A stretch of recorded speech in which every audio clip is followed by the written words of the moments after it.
ilgi tagad šā tēma, jo šī tēma būs mums tur, kur pēc programmas ir metaprogrammas.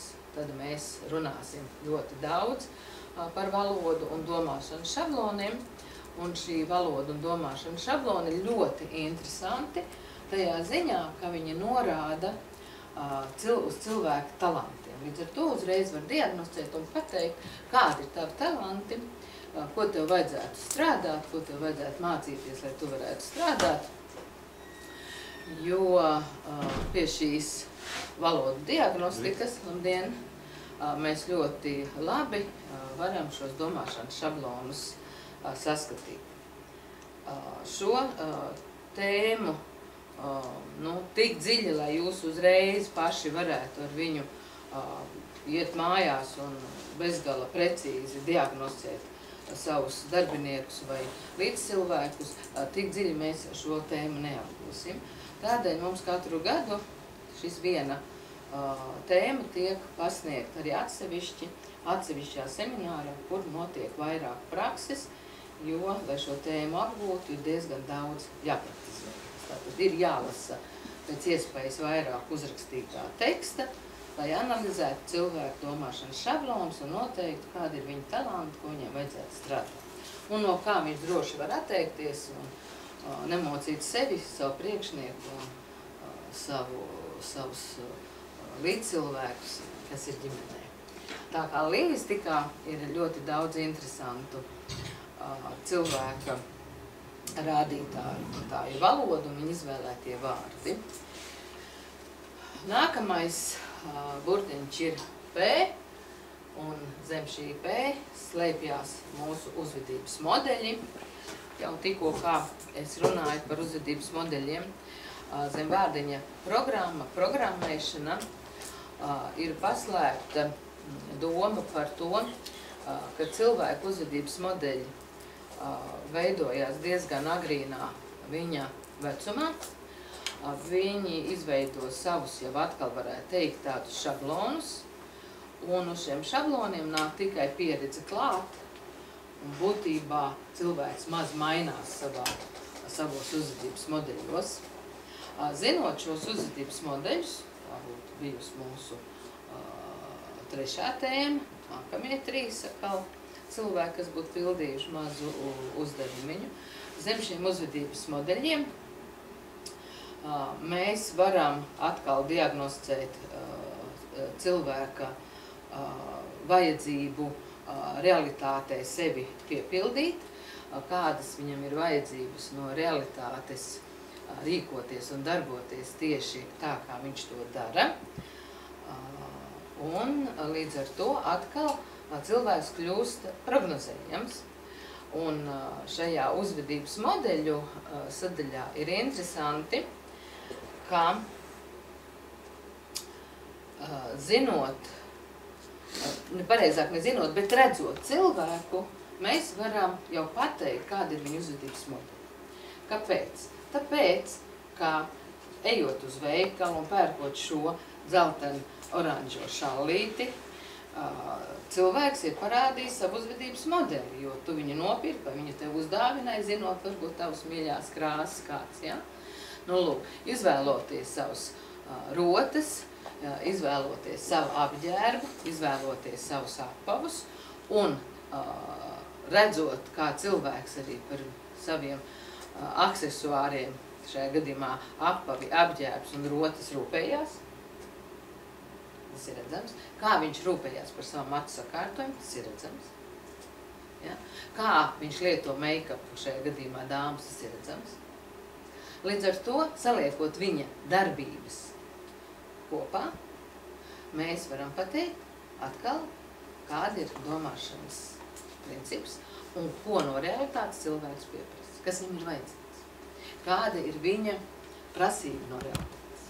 Kā viņš ar realitāti līdz ar to pats rīkoties.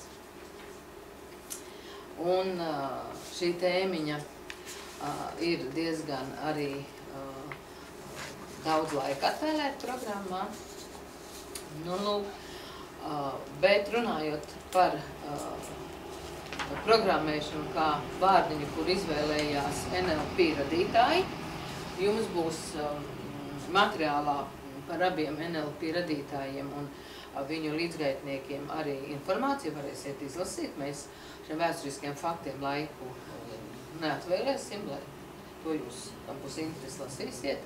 Es pieminēšu tikai tik daudz, cik vēsturiski tas būs vajadzīgs. Nu, lūk, un tad, kad NLP 70.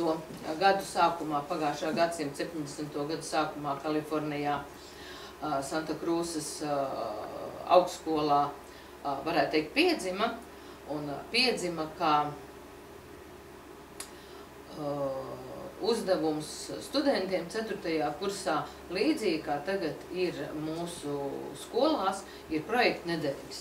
Tie, kuri ir, kas ir vecāki, kam ir bērni, tie, kas paši ir jaunāki, es domāju, ka zina, kas ir projekta nedēļa. Un šī projekta nedēļas ietverā viens no studentiem izvēlējās papētīt psiholoģiju, un šajā gadījumā psiholoģija ar uzdevumu sev par uzvedības modeļiem un vēl sīkāk, kā veidojās veiksminieks un kā veidojās neveiksminieks. Tātad, ja? Jo viņš saprata, ka tās ir noteikti kādas darbības, izvēlējās viņš pētīt kādu psihoterapeitu, divus psihoterapeitus, vienu, kas ir ļoti slavens un kuram ir ļoti daudz klientu, otra tādu pašu izglītību, kabinets atrodas tādā pašā rajonā, tātad sociālais līmenis vienāds, bet tam tā kā ar to darbu, tā kā īsti neveicās. Un tā doma papētīt, kas nosaka šīs veiksmīgās stratēģijas un mazāk veiksmīgas. Un tad, kad šis students jau bija pabeidzis savu darbu un prezentēja to, tad viņu kursa biedra interese bija ļoti liela, un viņš saprata, viņam pašam arī tas jau ir interesanti, un jau iesaistījās šai pētījumā vēl tātad plašākā veidā, jo viņš lasīja savu pētījumu arī citiem, ne tikai saviem kursa biedriem. Pa augstskolu viņš kļuva ļoti slavens, protams, un vienā brīdī viņš saprata, ka viņš ar visu to netiek galā, un kad tas ir ļoti interesanti, un kad viņš mieru būtu tā veltīt vairāk laika, viņš devās uz psiholoģijas katedru pie psiholoģijas profesoru, kad lai nāk palīgā, es taču neesmu psihologs, es esmu pavisam cits nozars students, man diezgan grūti iet, un tajā laikā Džons Grinders jau ir geštalta labs speciālists un jau profesors un doktors psiholoģijā, dodās šim jaunajam puisim palīdzību. Tādēļ NLP radītāji ir divi. Tajā laikā students un profesors. Lūk. Un līdz ar to tika pieaicināti arī slaveni cilvēki, psihologi, arī mediķi, un tās NLP tā kā tāda puķi, kas ir karstā laikā, verās plaši vaļā. Un tad vienā brīdī ir visam tam jāatrod kādu apzīmējumu nosaukumu. Šī ir tāda fabuliņa, vai tā ir īstenība, grūti pateikt, bet grāmatās tā tiek aprakstīts, kā tad tapa šis nosaukums neirolingvistiskā programmēšana. Un aprakstītā fabuliņa ir tāda, ka Vendlers, tas jaunākais, ir piebraucis pie benzīntanka, lai uzpildītu savu mašīnu ar degvielu, un pretējā pusē pilda degvielu arī viņa studiju biedrs. Tātad viņam ir augstskolu pabeiguši. Un studiju biedrs saka, ko tad tu dari tagad pēc augstskolas? Viņš neko jēdzīgu nedara, tādēļ, ka viņš ir aizrāvies ar visu šo psiholoģiju un neko vēl nav uzsācis darīt savā jomā. Viņš tagad ir izmis, kā tu savām kursa biedram tagad teiksi, es neko nedaru. Var tā kaut kā īsti. Labi nav. Un viņš pildot to degvielu, skatās uz savu mašīnas aizmugurējā panelīša loga, un tur ir izmētāts grāmatas, kuras te lasa, pēta, un ar kurām tad darbojās. Un viena ir par neiroloģiju, par nervu sistēmu, un otra ir par lingvistiku un trešā ir šajā gadījumā gan par datorprogrammām. Par datorprogrammām, ne par vēl cilvēku programmām. Un viņš tā labā ātri nolasot tos grāmatu virsrakstā arī pasaka, es nodarbojos ar NLP, vai tā skan, neirolingvistisko programmēšanu. Protams, kad bijušām kursa biedram acis ir lielas, kas tas ir, viņš saka, nu es vēl tā, nu jā. Degvielas sapildītas, nu, laimīgi var sarunu beigt un sēsties mašīnā, bet klikšķis ir noticis.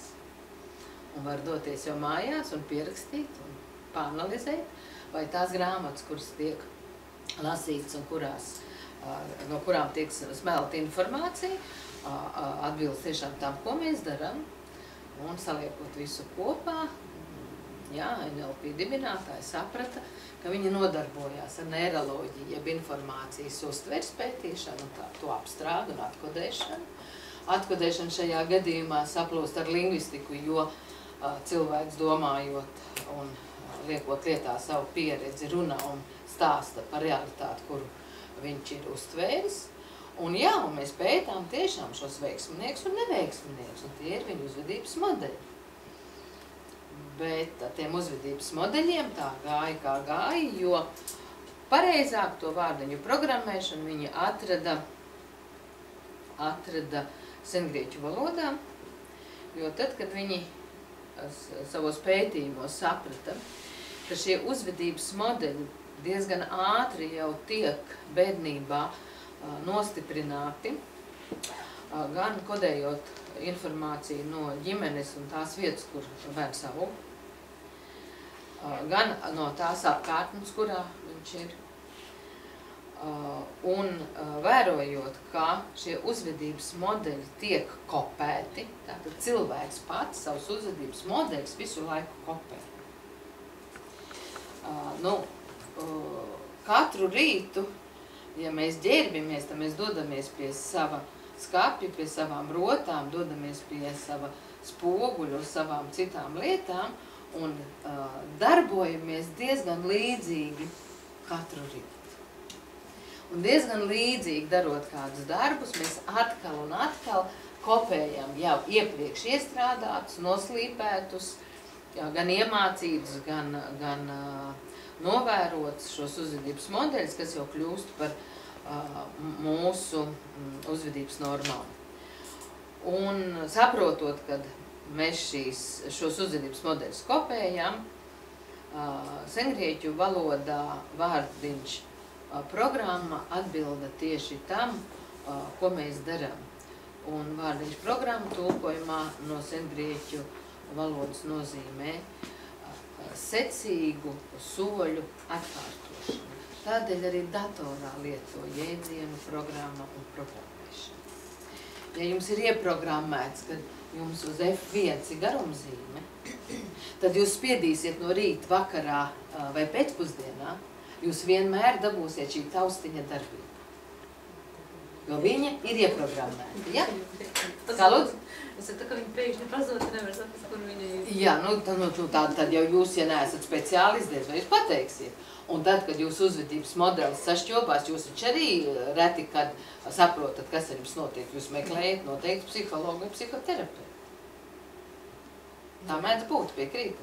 Un viņš to jūsu taustiņu ļoti labi var gan atrast, kādēļ viņš tur ir zaudējis, teiksim, savu amortizāciju vai savu atsperīgumu, vai zaudējis to, kad garumzīmes vietā viņš tagad jums varbūt rakstat kaut ko citu. Viņš salabos, piekrīt. Nu, redzat, vai ne? Ir kāds, kas vairāk saprot par datoriem. Salabos. Man ir tāda maza jēga, bet es tādu domāju, ka salabos, vai ne? Nu, lūk. Un vai vienā brīdī, uzspiežot uz F1, man nav tik ērti, un man ērtāk tagad ir pieņemsim uz F4.